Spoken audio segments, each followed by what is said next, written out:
You're at the helm of the Zambia Association of Musicians. What would you say is the role of musicians in development? Well, the role of musicians in development is quite vast because you can take it from quite a number of angles. But first and foremost, let me address the issue of employment. Music is a huge source of employment, directly and indirectly, in the sense that when there is a single musical activity, it translates into a lot of economic activity, not only in the music itself, but also in other sectors like the telecommunications, the transport sector. Everybody is running around. You know, the caterers are selling food, the brewers are selling beer and soft drinks, you know. So there is all that economic activity that is generated through just one musical activity. So it's a major contributor to any nation's development. I must mention here that a case in point is ABBA in Sweden, who in 1 year grossed more than anybody else, more than Volvo. So that's a testimony also of the export potential of the music. When you talk of issues like the cultural heritage of a nation, music is the custodian of the cultural heritage, because all these forgotten cultures, the trends, you know, the styles that have been, you know, given to us by our forefathers and people like that, can be translated into music, and these can be stored in a piece of music through the artistic forms, maybe through video, through the way we sing, the way we dance, you know, the way we behave, because music is quite a strong vehicle in influencing the attitudes of the people. In the Zambia situation here, would you say that musicians in Zambia are influencing development? Yes, definitely. Musicians are influencing development in the sense that I've spoken about the economic activities that are in that occur as a result of musical activities, but also as, you know, mass communicators. You know, our countries depend on mass communication for government policy, for economic policies to be heard, and music is a very, very strong vehicle. When you talk of issues like HIV and AIDS, for example, in Zambia, music has been a huge vehicle for dissemination of information related to HIV and AIDS. And, you know, when you talk of issues like elections, for example, those are just a few issues that music has been used to forward economic development of the country. So musicians are huge contributors to any country's economy. You've raised a few aspects in as far as economic development is concerned, where Zambian musicians are playing a part. But what about the role of government in working with musicians? Is it coordinated? Well, I must say that in Zambia's case, the role of government in the economic development of the music industry is not coordinated as yet. And this is where the problem begins, because you need to have a government that understands the economic aspects of an arts industry, a creative industry.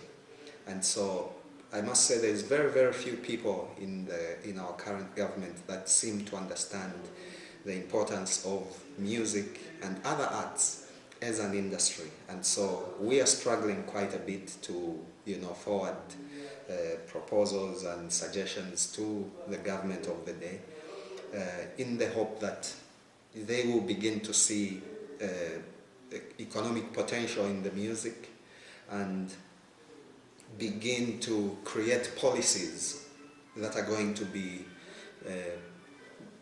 art-friendly, if I may say, because the business of arts needs certain kind of investment, you know, which can be encouraged by the policies that a government puts in place.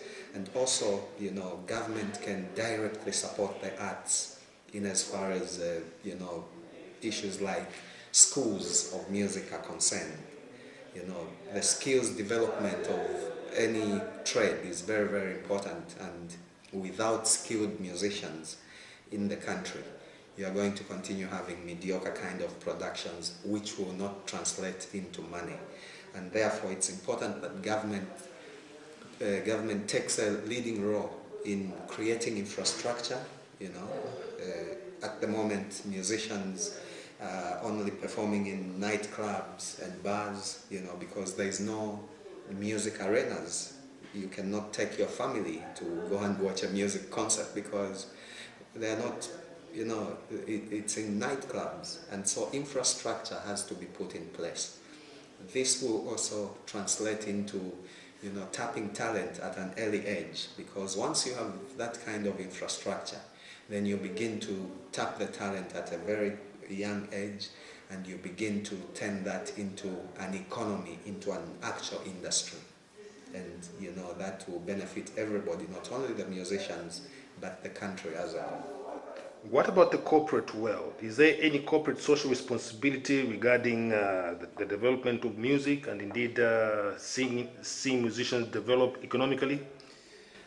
Our corporate industry is the largest beneficiary, I think, from musical activities. But however, you know, they've not lived up to the expectation in as far as giving back to the music industry, to the arts industry. Today, in Zambia, you talk of telecommunication companies that are using music as a catalyst, you know, to their business through ringtones and caller IDs. But you know, the benefits are yet to be seen amongst the musicians. Some of this is even done illegally, you know, because there is no policies that are protecting the intellectual property of the musicians. And so it's important that, you know, when an economy is being created, the policies that surround it are friendly to the people that are participating in that economy. And in this case, for the music industry to flourish, you need to look at, you know, the protection of the intellectual property, which is a right even in our constitution. But how you enforce that is another thing. So the policies I spoke about come into play, and you begin to grow an industry in that way. Then, you know, you begin to develop laws that are going to work. At the moment, music can be sold anywhere on the streets in any manner, you know, without regard for that intellectual property, which is a fundamental, you know, requirement in any kind of business. So what sort of interaction is there between you, musicians, Zambia Association of Musicians, and just musicians in general with the corporate world, as it were, to ensure that the economic benefits of music are achieved? Well, since the assuming to office of my executive, we've been approaching quite a number of partners or would-be partners in the corporate world in the hope of trying to sort of institutionalize, first of all, the association, because as you know, our association has just been an association in name, but in practice really we need to make our association become an institution.